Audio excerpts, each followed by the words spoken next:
ना जाने कमल से उनको क्या विरोध है। आपने जाति कैसे पूछ ली है बताइए बस। पढ़ा भी नहीं पर देखा भी नहीं होगा शायद। आप बताएं जाति कैसे पूछ सकते हैं आप। जनगणना हम करा के दिखाएंगे, मतलब सत्य के पैर नहीं होते। धन्यवाद सभापति महोदय, मैं आपका आभार प्रकट करता हूँ अपने पार्टी का जिन्होंने मुझे बोलने का अवसर दिया। मैं बधाई देता हूँ श्रीमती निर्मला सीतारमण जी को, माननीय वित्त मंत्री जी को, जिन्होंने 7वां लगातार बजट दिया है। ये केवल केंद्रीय बजट नहीं, ये जन भावनाओं का बजट है, इसलिए मैं उनको बहुत बहुत इसके लिए बधाई देता हूँ। अगर आप बजट की ओर देखेंगे, इसकी भूरी भूरी प्रशंसा सब तरफ से हुई, लेकिन एक नेता ने यहाँ खड़े होकर जिस तरह से पहले कटाक्ष किया कमल पर, ना जाने कमल से उनको क्या विरोध है। लेकिन कमल के लिए, कमल का अगर शब्द का प्रयोग राजीव नाम के लिए भी किया जाता है, कमल के फूल को अगर राजीव कहेंगे तो वो भी है, लेकिन कहीं ना कहीं कमल को बुरा दिखाने का प्रयास किया गया। अरे भाई, ये बात सही है कि हमारा चुनाव चिन्ह कमल का फूल है और जनता ने तीसरी बार लगातार हमें सत्ता में बिठाने का काम किया है, लेकिन केवल ये कमल का फूल नहीं, इन्होंने अपमानित कुछ और करने का काम भी किया और मैं उसका थोड़ा उल्लेख यहाँ पर जरूर करना चाहता हूँ। ये कमल, इससे जुड़ा हुआ नाम राजीव भी है और राजीव आप जानते हैं किसका नाम है, आप सब जानते ही हैं। तो क्या उनको भी बुरा समझते, क्योंकि इन्होंने कहा, इन्होंने राजीव को हिंसा के साथ जोड़ने की बात कही, कमल को हिंसा के साथ जोड़ने की बात कही। लेकिन मैं कहना चाहता हूँ, माँ लक्ष्मी का आसन भी कमल है, हमारा राष्ट्र पुष्प भी कमल है, और जिस पद्मासन मुद्रा में सिंधु सभ्यता में भगवान शिव की पशुपति नाथ के रूप में मूर्ति मिली थी, लोकमान्य तिलक पद्मासन मुद्रा में ही समाधिलीन हुए थे। आप कहते हैं कमल के चारों तरफ हिंसा है। आप कमल का अपमान नहीं कर रहे, आप बल्कि महायोगी भगवान शिव, भगवान बुद्ध और लोकमान्य तिलक जैसे महापुरुषों का अपमान कर रहे हैं। इसलिए अगली बार कमल के बारे में बोलने से पहले थोड़ा सोच कर बोलिए कि आप किस किस का अपमान कर रहे हैं। और केवल रील के नेता मत बनिए, मीम्स आपकी खूब बनती है। रियल नेता बनने के लिए सच बोलना पड़ता है।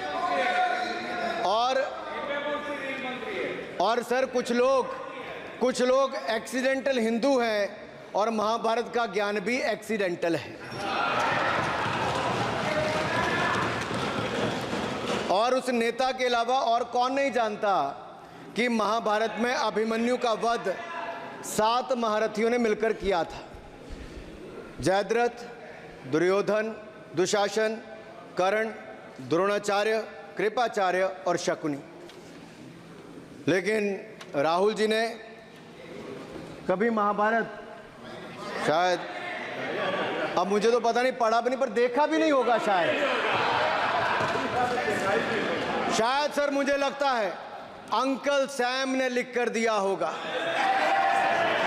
अंकल सोरोस ने लिख के दिया होगा, कहीं से पर्ची बनकर आई होगी और कूल डूड बनने का प्रयास किया होगा। मैं इतना ही कहूंगा, कल जो चक्रव्यूह में फंसाने की बात कर रहे थे, वो कर्ण को करना कह रहे थे, कृपाचार्य जी को कृपचाय बोल रहे थे। चलिए छोड़िए उसको। अध्यक्ष जी, कल तो ऐसा लग रहा था सदन के अंदर महाभारत पर इतना सारा ज्ञान दिया गया कि एक समय ऐसा लगा BR चोपड़ा के महाभारत के धारावाहिक का संगीत गूंजने लगा हो। और कहीं ना कहीं उन्होंने एक बार महाभारत पढ़ने के लिए फिर प्रेरित किया। मगर इस बार महाभारत पर मैंने एक नई पुस्तक पढ़ी जो उनकी पार्टी के विद्वान सांसद, जो इस सदन के सदस्य भी हैं, उन्होंने लिखी है, और उस पुस्तक का नाम है द ग्रेट इंडियन नॉवल।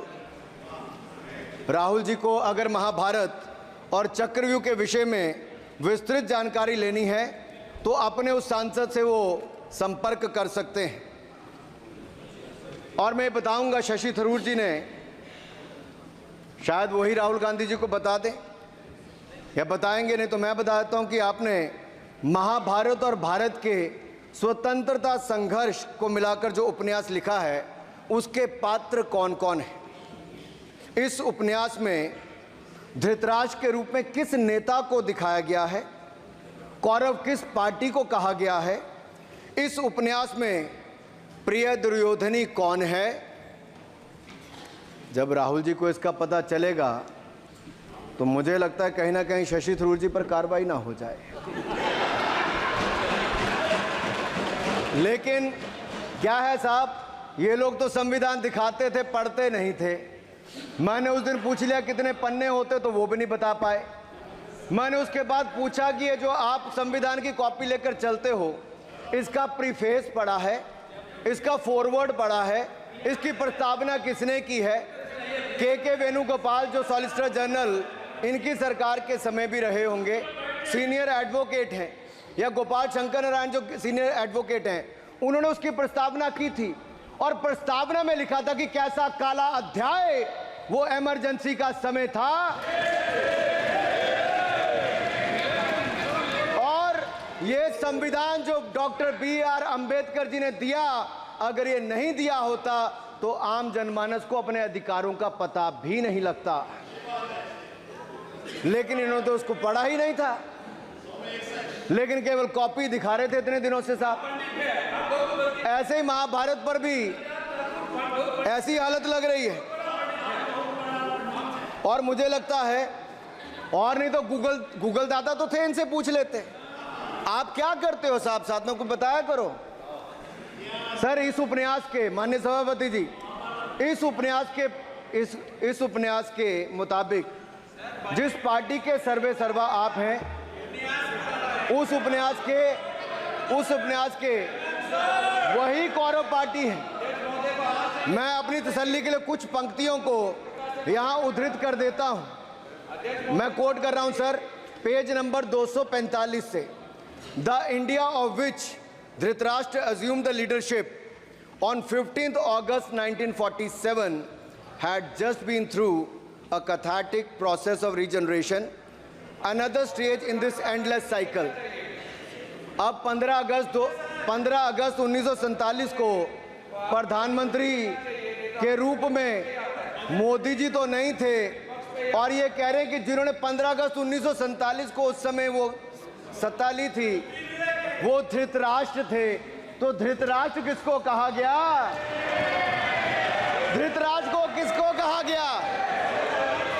अब आपने मुझे बांध रखा है। कल स्पीकर ने कहा है, स्पीकर महोदय ने कहा कि उस समय के लोगों का नाम नहीं लेना। तो प्रथम प्रधानमंत्री जी को धृतराष्ट्र मैंने नहीं कहा, इनके अपने ही सांसद ने अपने ग्रेट इंडियन नॉवल में कहा है। शशि थरूर जी कहाँ हैं? कहीं छिप तो नहीं गए? आज शो कॉज हो सकता है। फिर देखिए प्रिय दुर्योधनी और धृतराष्ट्र के विषय में क्या लिखा है। I quote from page 293। In Delhi blind Dhritarashtra ruled with Priya Duryodhani by his side and he pledged the nation not so much to the gas and hot water of his Fabian preceptors but to smoke and steam of the modern industrial revolution their ancestors had denied this country। Sir ये सबको पता है कि इस देश के एकमात्र Fabian Samajwadi कौन थे, और ये फैबियन समाजवादी कौन थे उसके बारे में किसी और ने नहीं, आपके ही सांसद ने लिखा है।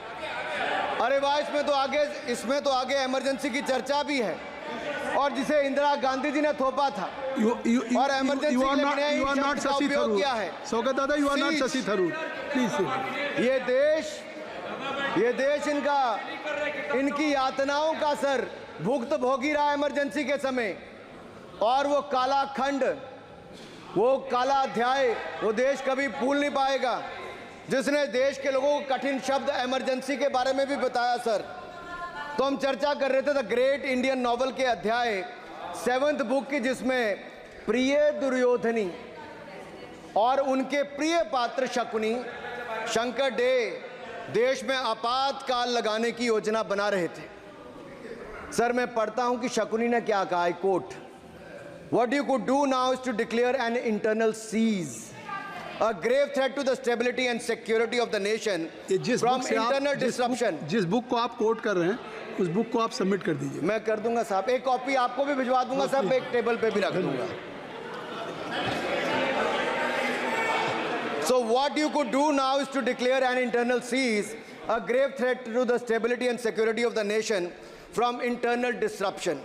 No one has ever defined the permissible procedures under an internal seize, which leaves it to more or less up to us to define them, Shakuni added. And the next, sir, from page 366, I quote, not to mention censorship of the press. Press hai?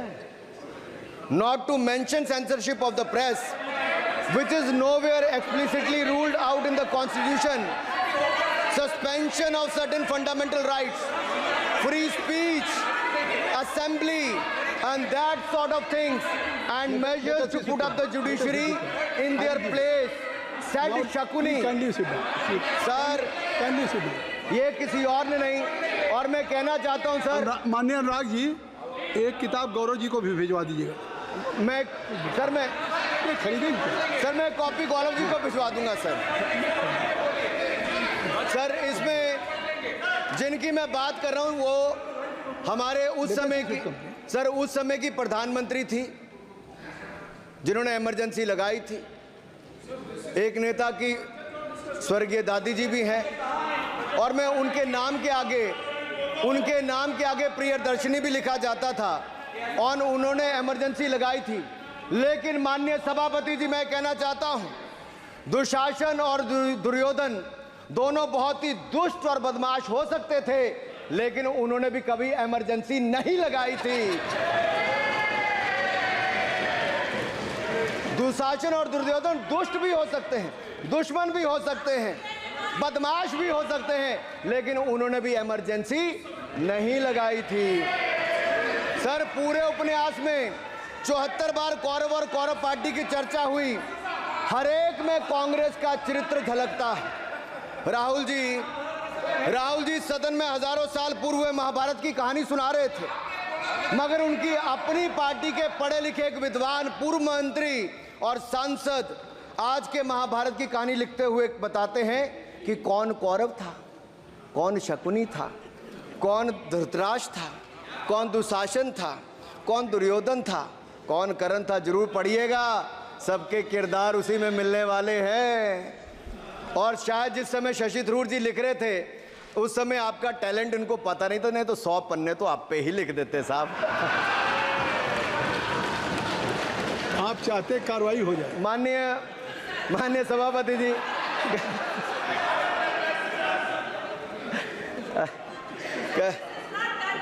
कल जब राहुल गांधी जी चक्रव्यूह पर बहुत ज्ञान दे रहे थे, तो पीछे दो लोग, कुमारी शैलजा जी और दीपेंद्र जी, बैठकर मुस्कुरा रहे थे। अब शायद राहुल जी वो पीछे हंस तो रहे थे, लेकिन आप एक बात जरूर कर लीजिए, चक्रव्यूह के परिप्रेक्ष्य में इन दोनों से बेहतर कौन बता सकता है हरियाणा के चुनाव आने वाले हैं। जान लीजिए कि कौन शकुनी है और कौन अभिमन्यु है, नहीं तो बहुत देर हो जाएगी। आपको एक और सुझाव है, और मैं इतना जरूर कहूंगा, आपने तो कई सारे चक्रव्यूह बनाने का काम किया सर, और जब उस समय किशोर अभिमन्यु पर कौरवों ने युद्ध नीति के विपरीत जाकर प्रहार किया था, तो मैं कुछ कहना चाहता हूं। इतने में पुत्र दुशासन ने पीछे सा था वार किया, निष्प्राण हुए एक गदा से सिर पर था प्रहार किया। मां धरती की गोद में वह आंख मूंद कर सो गया, अंबर का तेजस्वी तारा धूमकेतु सा खो गया। लेकिन कोई तारे का तेज फीका नहीं कर सकता, वीर गति पाकर अमर हुआ हो कभी नहीं मर सकता है। पुत्र सुभद्रा कुरुक्षेत्र में जिसकी अमर कहानी थी, 9 माह में सीखी विद्या जब 16 साल जवानी थी। अब उस अभिमन्यु को जिसने सारे चक्रों को तोड़ने का काम किया, मैं इतना ही कहूंगा, चक्रव्यूह का प्रसंग छोड़कर छेड़कर आपने अच्छा किया। इस देश ने बहुत सारे चक्रव्यूह देखे, कांग्रेस का चक्रव्यूह। सर इसके 7 किरदार मैं बताता हूं सर। पहला कांग्रेस, सर नाम लेने के लिए मना किया, मैं दूसरी तरह से बोलता हूं। पहला कांग्रेस, दूसरे पहले प्रधानमंत्री एनजी, फिर तीसरा किरदार आईजी पूर्व प्रधानमंत्री, चौथा RG1 उस समय के प्रधानमंत्री, पांचवा SG, छठवां RG2 और सातवां आप सब जानते ही हैं। आप समझदार हैं, समझ गए होंगे। सर पहले चक्रव्यूह ने देश को विभाजन कराया, पहले चक्रव्यूह ने देश का विभाजन करवाया, और दूसरे जो एनजी उन्होंने देश को कश्मीर की समस्या दी और चीनियों को भारत की भूमि सौगात में दी, चीनियों को भारत भूमि सौगात में दी। सर तीसरे चक्रव्यूह आईजी ने, पूर्व प्रधानमंत्री आईजी ने देश को आपातकाल दी, इमरजेंसी दी और पंजाब में अशांति दी। चौथे जो RG1 है, RG1 ने बोफोर्स दिया और सिखों का निस्सहार किया। पांचवें जो ऐसी हैं, उन्होंने सनातन धर्म परंपरा के प्रति नफरत का नैरेटिव बनाया, 12 लाख के करोड़ के घोटालों को संरक्षण प्रदान किया, देश की आर्थिक अर्थव्यवस्था को भंवर जाल में फंसाया। और छठे ठहरे आप, जिन्होंने पिछले 15 सालों में देश की राजनीति, संसदीय परंपरा और संस्कृति को इतना नुकसान पहुंचाया जितने कि ये बाकी 6 मिलकर चक्रव्यूह एक साथ मिलकर भी नहीं कर पाए। और रही 7वीं, उनका मैं नाम नहीं लूंगा, मैं इतना ही कहूंगा सभापति जी, 7 चक्रव्यूह ने मिलकर देश को गरीबी, भूखमरी, आतंकवाद, कट्टरवाद जैसे अनगिनत दुष्चक्रों में फंसा दिया था। देश को हमने इन आपके दुष्चक्रों से बचाया है, आजाद कराया और माननीय प्रधानमंत्री मोदी जी के नेतृत्व में विकास रथ को आगे बढ़ाया। आज दुनिया में भारत को 5वीं बड़ी अर्थव्यवस्था बनाया। आप जिस अभिमन्यु को घेरने की कोशिश पिछले 22 सालों से कर रहे हैं, गुजरात से लेकर दिल्ली तक, आपके योद्धा और आपकी सरकारें निपट गई, लेकिन आप उनको घेर पाए क्योंकि वो जनता के दिलों में बसे हैं। आज यहाँ 293 अभिमन्यु बैठे हैं, भले ही आपके पास करण जैसे धुरंधर हो, शकुनी जैसे कुटिल रणनीतिकार हो, धर्म हमारे साथ है, धर्म हमारे साथ है। भले ही आपके पास नारायणी सेना हो, लेकिन स्वयं भगवान कृष्ण हमारे साथ है, स्वयं भगवान कृष्ण हमारे साथ है।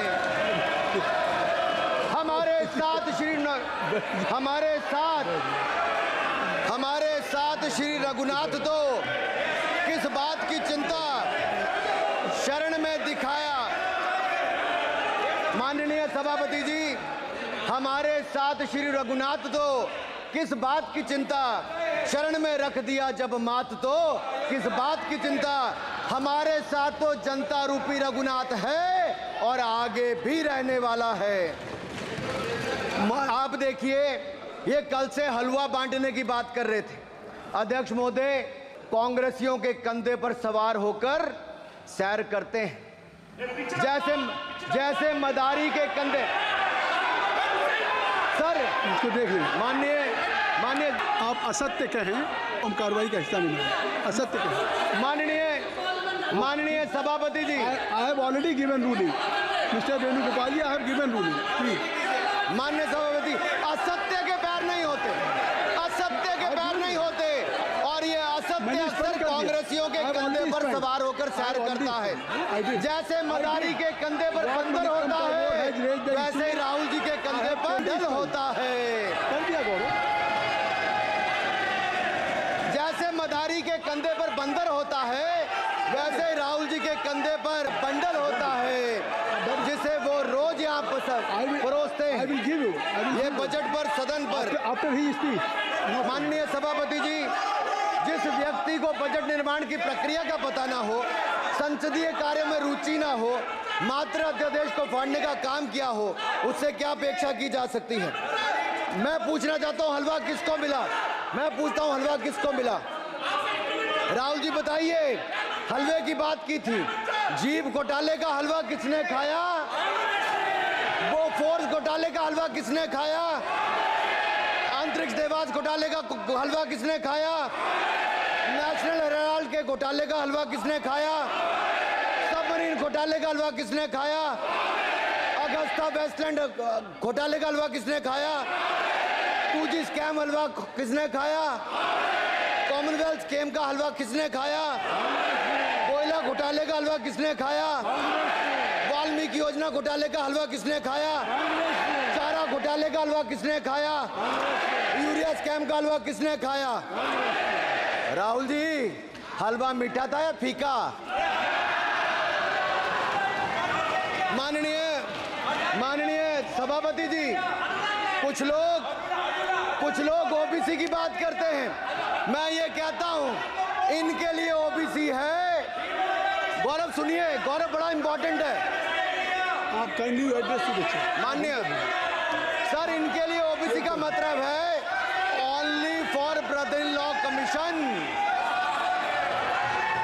Only for brother in law commission. और only for brother in law commission के लिए काम करने वाली पार्टी अदर बैकवर्ड कास्ट की बात करती है तो आर्नी को भी पंखे के साथ लटकर आत्महत्या कर लेनी चाहिए। मतलब जिस पार्टी ने अपने पार्टी के अध्यक्ष जो एक पिछड़े वंचित समाज से आते थे, उनको धोती से खींचकर पार्टी से बाहर निकाल दिया हो, उसके शहजादे हमें ज्ञान बांट रहे। अरे साहब, इनको पहले तो एलओपी का मतलब समझना पड़ेगा। ये लीडर ऑफ प्रोपेगेंडा नहीं, लीडर ऑफ ऑपोजिशन है। इसका मतलब लीडर ऑफ ऑपोजिशन है। ऑन बिहाफ ऑफ सर, ये लीडर काइंडली लिसन मी माननीय अध्यक्ष जी, आप माननीय अध्यक्ष जी, मैं जवाब आपका दे रहा हूँ। माननीय सभापति जी, माननीय मंत्री जी एक मिनट चुप सुनिए। माननीय गौरव जी, आप या माननीय सदस्य जो कह रहे हैं, मैं समझता हूं कि माननीय राहुल जी एलओपी, उन्होंने भी बात कही सरकार पे या सरकार के मंत्रियों के लिए नाम लिया, तो उसका जवाब अगर वो दे रहे हैं, अनपार्लियामेंट्री वर्ड जो होगा उसको मैं स्पंज करता हूँ। अनपार्लियामेंट्री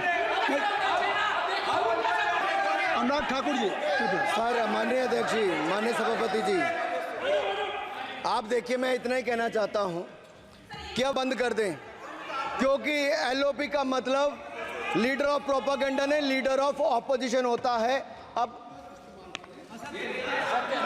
संधि है, ठीक है, असत्य, निराधार। जी सर, जी उसके ठीक है, निराधार है सर। ओबीसी की बात, जनगणना की बात बहुत की जाती है। माननीय सभापति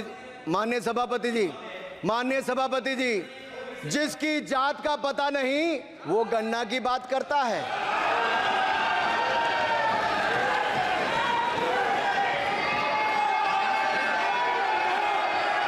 जिसकी जात का पता नहीं वो गणना की बात करता है।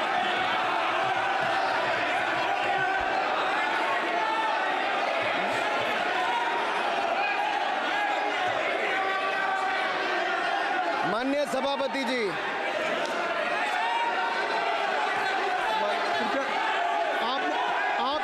आपने जो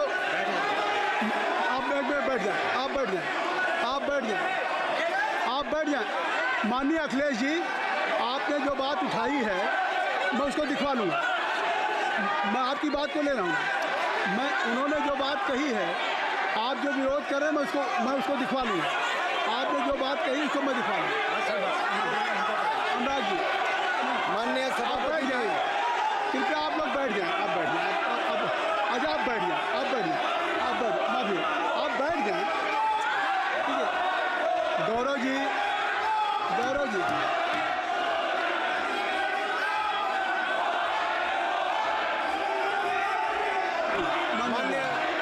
माननीय सभापति जी, मैं आपको याद कराना चाहता हूँ, इसी सदन में एक पूर्व प्रधानमंत्री जी ने RG1 ने ओबीसी को आरक्षण देने का विरोध किया था। RG1 ने आरक्षण देने का विरोध किया था। एक मिनट माननीय मंत्री जी, एक मिनट। लीडर ऑफ अपोजिशन बोलना चाहते हैं, आप लोग बैठ जाएं। माननीय मंत्री जी की स्पीच, माननीय अनुराग जी की स्पीच खत्म हो जाए। बैठे बैठे आप लोग बैठ जाएं। मैं आपको सर उन्होंने मुझे इंसल्ट किया, मुझे बोलने दीजिए। उनकी बात खत्म हो जाए। सर उन्होंने इंसल्ट किया मुझे। उसके बाद मैं आपको अवसर दूंगा। नहीं सर नहीं, उनके बाद अवसर दूंगा, आपको अवसर दूंगा। बैठ जाएं, आप बैठ जाएं, अवसर दूंगा। उनकी स्पीच खत्म हो जाए। प्लीज आप बैठ जाओ। अनुराग जी, कल किस को इंसल्ट कर रहे थे? आपको अवसर दूंगा, आपको अवसर दूंगा। अच्छा एक मिनट बैठ जाए, आप बैठ जाए। सर मैं क्लैरिटी कर दूं। सर मैंने कहा एक मिनट बैठ जाए आप। सर, मैंने एक मिनट कहा- बैठ जाए आप सब लोग बैठ जाए। अच्छा आप सब लोग बैठ जाए। चल, अब लीडर ऑफ अपोजिशन को मैं बुला रहा हूँ।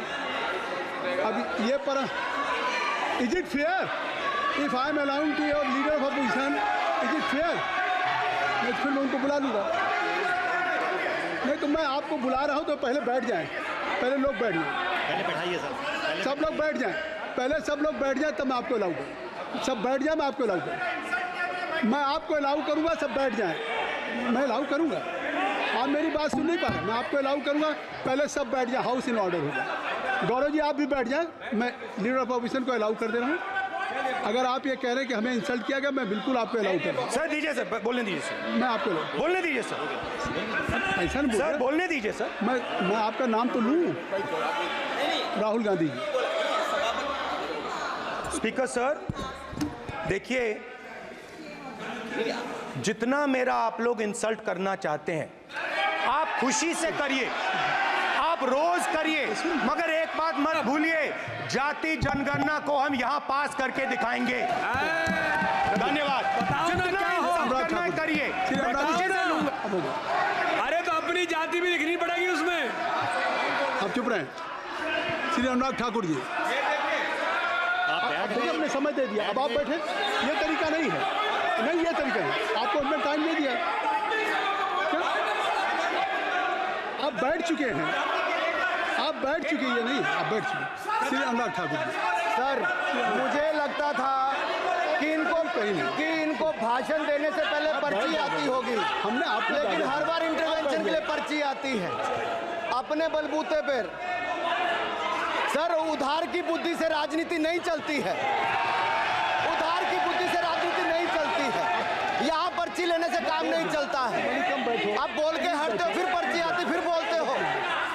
ऐसे कैसे चलता है? माननीय अध्यक्ष जी, माननीय सभापति जी, एक minute. I am not yielding sir, I am not yielding sir. बिठा के आपको बिठाया, बुलाया। अब मैं नहीं करूँगा।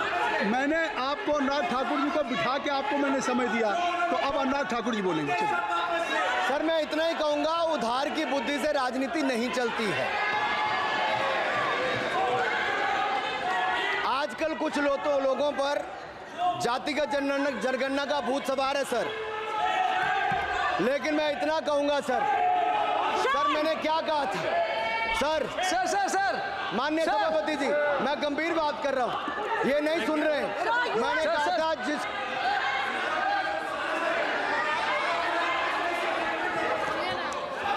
ठाकुर टैगोर प्लीज।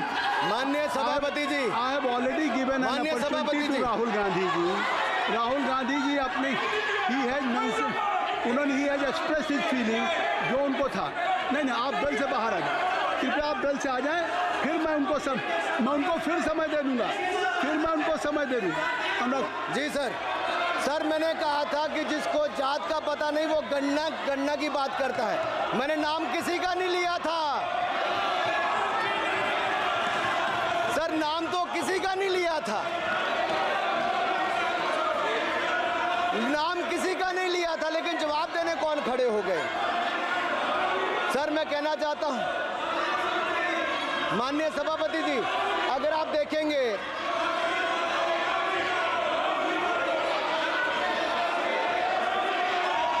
मैंने अनुराग जी को बिठा के मैंने माननीय राहुल गांधी को समय दिया, मैंने अनुराग ठाकुर जी को बिठा के।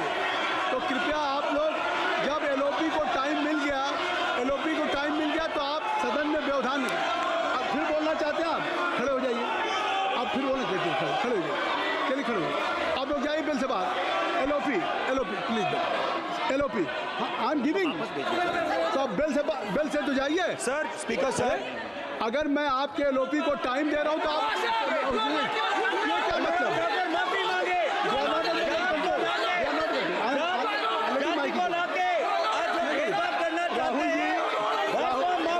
राहुल गांधी जी, हमने आपको समय दिया, अपने मेंबर से कहिए कि बैठे तब तो आप बोलेंगे, बैठिए तब तो बोलेंगे भाई। राहुल गांधी जी कह रहे तब तो बोलेंगे।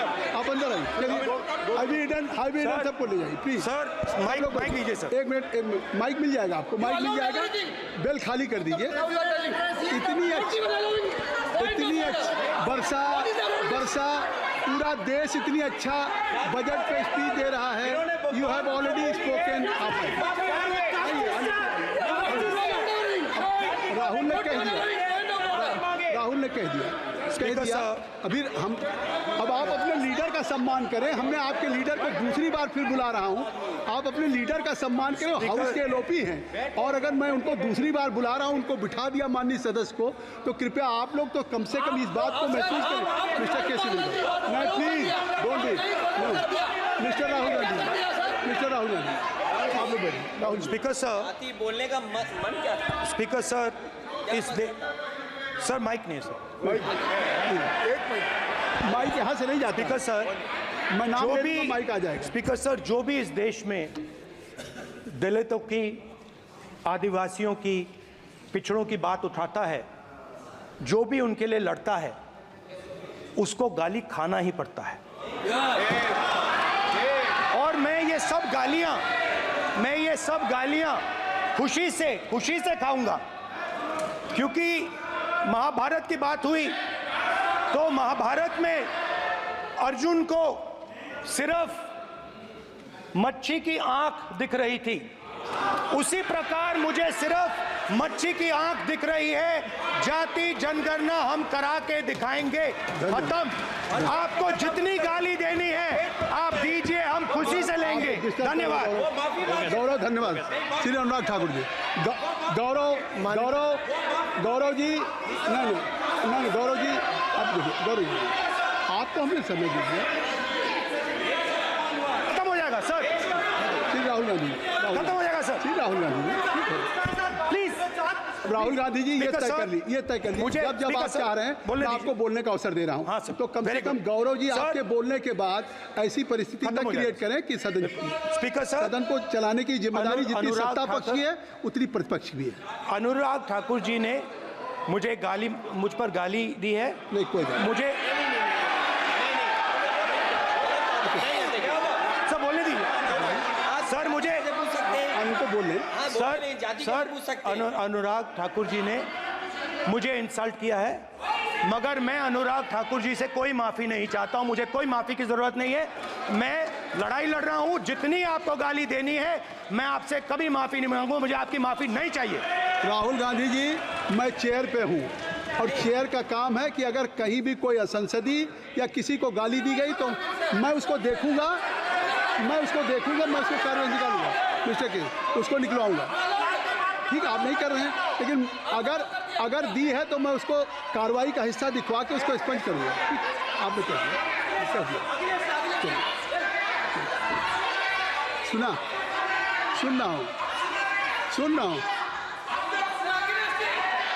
रहा हूँ मैं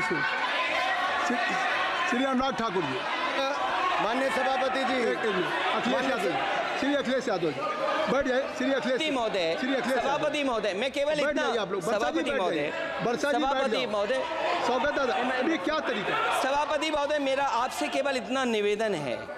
माननीय मंत्री रहे हैं, बड़े दल के नेता हैं, मंत्री रहे हैं, बड़ी बात कर रहे थे। मैं महाभारत, शकुनी, ये सब बातें कह रहे थे, दुर्योधन तक यहाँ ले आई है। मैं केवल सभापति महोदय इनसे ये पूछना चाहता हूँ, आपने जाति कैसे पूछ ली है बताइए बस। आप जाति कैसे पूछ सकते हैं? आप बताएं, जाति कैसे पूछ सकते हैं? आप पूछ के दिखाओ जाति। तुम आप जाति कैसे पूछोगे? तुम कैसे पूछोगे जाति? आप बैठ नहीं, जाति नहीं पूछ सकते आप। आपने कह दिया ना। अब आप हमारी जाति नहीं पूछ सकते। आप हमारी व्यवस्था सुन लें, आप मेरी व्यवस्था सुन लें। कोई सदन में किसी की जाति नहीं पूछेगा। अनुराग ठाकुर जी, मैंने उसको स्पष्ट कर दिया। नहीं, श्री अनुराग ठाकुर जी, माननीय सभापति जी, बात है। माननीय सभापति जी, उस समय के प्रधानमंत्री स्वर्गीय आरजी वान जी ने यही कहा था कि ओबीसी के आरक्षण का विरोध करता हूं। ये तो सदन में है। आरजी वान ने कहा था कि मैं ओबीसी को आरक्षण का विरोध करता हूं। अब ये तय करें कि वो सही थे या ये सही हैं, और आपकी पार्टी गलत थी कि आप गलत हैं, और वो पिछड़ा विरोधी थे कि आप पिछड़े के पक्ष में हो। और उस समय की पूर्व प्रधानमंत्री आईजी ने कहा था कि जात पर ना पात पर। अभी मैंने तो कहा नहीं सर, उस समय कहा गया था। और इसी तरह से ही कृपया अपना भाषण संक्षिप्त सर, करें। मंडल आयोग की रिपोर्ट हो, काका कालेलकर की रिपोर्ट हो, इस पर कौन वर्षों तक बैठा रहा सर? जवाब देना होगा इनको, कौन देगा जवाब? अगर उस समय उसको लागू कर दिया होता तो आज ओबीसी के अधिकारी भी ज्यादा होते, बाकी भी होते। और यही नहीं सही, इन्होंने दलित के साथ, आदिवासी के साथ, ओबीसी के साथ विरोध किया। ओबीसी कमीशन को तो संवैधानिक दर्जा भी नहीं दिया। अगर संवैधानिक दर्जा दिया तो मोदी सरकार ने आकर दिया है, माननीय अध्यक्ष जी। और मैं इस सदन के लिए पढ़ देता हूं सर। नेहरू जी ने 1961 में आरक्षण के विरुद्ध में लिखा था, I quote, I react strongly against anything which leads to inefficiency and second rate standards. I want my country to be a first class country in everything. The moment we encourage the second rate we are lost, I unquote. ये किसने कहा? देश के पहले प्रधानमंत्री ने कहा। आप उससे सहमत हो कि नहीं सहमत हो बताइए? माफी मांगोगे उसके लिए कि नहीं मांगोगे? कृपया चेयर को आप एड्रेस करें। आप चेयर को एड्रेस करें अनुराग जी। सर मैं इतना ही कहूंगा और समाप्त करें। लहजे में बदजुबानी, चेहरे पर नकाब लिए फिरते हैं वो, जिनके खुद के बही खाते बिगड़े हैं, वो हमारे हिसाब लिए चलते हैं। बहुत बहुत धन्यवाद। नहीं सर, मेरे एक मिनट सर, मैं एक बात क्लियर कर दूं सर। मैंने किसी का नाम लेकर नहीं कहा, लेकिन कोई अपने आप क्यों खड़ा हुआ? मैंने किसी का नाम नहीं लिया था। आप रिकॉर्ड चेक कीजिए सर, आप रिकॉर्ड चेक कीजिए। और सर ये सारी बातें अगर आप देखेंगे, सबका साथ सबका, मैं रिकॉर्ड दिखवा लूंगा। आप दिखाइए सर। सबका साथ सबका विकास हमने किया सर। अगर अल्पसंख्यक के रूप में अगर किसी को राष्ट्रपति बनाया गया तो कलाम साहब को अटल बिहारी वाजपेयी जी की सरकार में बनाया गया। रामनाथ कोविंद जी को एससी समाज से आते थे, राष्ट्रपति बनाया गया तो मोदी जी की पहली सरकार में बनाया गया। एक महिला ट्राइबल को अपनी क्षमता के आधार पर अगर देश का राष्ट्रपति बनाया गया तो द्रौपदी मुर्मू को हमारी सरकार को।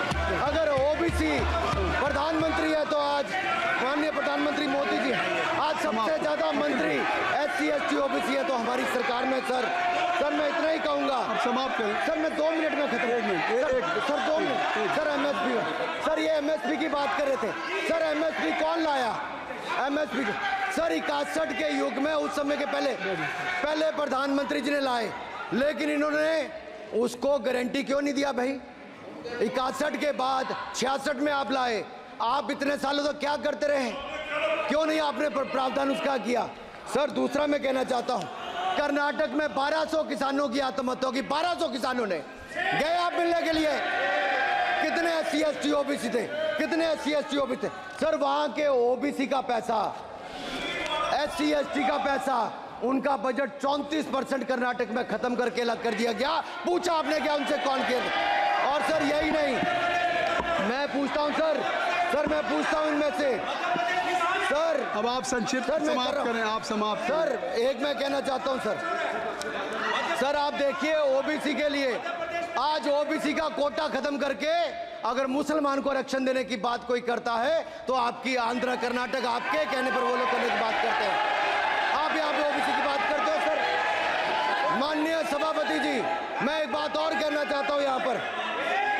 एक बात सर, अग्निवीर की बात कही गई और अखिलेश यादव जी ने मेरा नाम लेके कहा।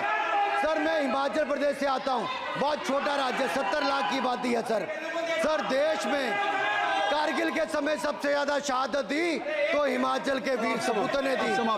4 परमवीर चक्र विजेता हुए, 2 हमारे यहाँ से हुए। 1 रैंक 1 पेंशन ये बात 40 साल तक इन्होंने दी सर। अगर दी तो प्रधानमंत्री नरेंद्र मोदी जी ने आकर दी। और ये नहीं सर, अग्निवीर योजना में 100% एम्प्लॉयमेंट की गारंटी है। और हमारी अंडरप्रेन्योर। सर एक बात अंत में लास्ट बात कह रहा हूँ सर, ये लास्ट है सर, मैं एक बात ये आखिरी बात कह रहा हूँ सर, युवाओं के लिए बजट में बहुत कुछ है, नौकरी से लेके इंटर्नशिप से लेके बाकी सब। मैं निर्मला जी को और प्रधानमंत्री जी को बहुत बहुत उसके लिए बधाई देता हूँ। सर स्पेस सेक्टर के लिए 1000 रुपये वेंचर कैपिटल फंड भी दिया गया। सर जिस देश में स्पेस के नाम पर शायद बहुत कम कुछ दिखता था, आज चंद्रयान मिशन की सफलता के कारण दुनिया का पहला देश भारत बना है। सर यही नहीं सर, इनके समय हेमराज का गला रेत कर ले गए थे, वापस नहीं लाए थे, हमने सर्जिकल स्ट्राइक करके अपनी सेना को मजबूत किया। सर डॉक्टर प्रदीप, स्टार्टअप में सर हम नंबर 1 बने। सर आखिरी लाइन है सर 30 सेकंड सर, आखिरी लाइन सर, ये कहते हैं देश में डर का माहौल। सर मैं इतना ही कहूंगा, डर का माहौल है अपराधियों में, डर का माहौल है भ्रष्टाचारियों में, डर का और भय का माहौल है देशद्रोहियों में, अधर्मियों में, कुकर्मियों में, और सबसे ज्यादा डर का माहौल है देश के दुश्मनों में। सर देश के दुश्मनों में। सर अंत में मैं इतना ही कहूंगा कि माननीय निर्मला जी ने 7वां बजट तो लाए, ये जन भावनाओं का बजट है जिसका पूरा सदन पूरी प्रशंसा करता है, और इनको माननीय प्रधानमंत्री जी को बहुत बहुत बधाई और साधुवाद देता है। डॉक्टर प्रदीप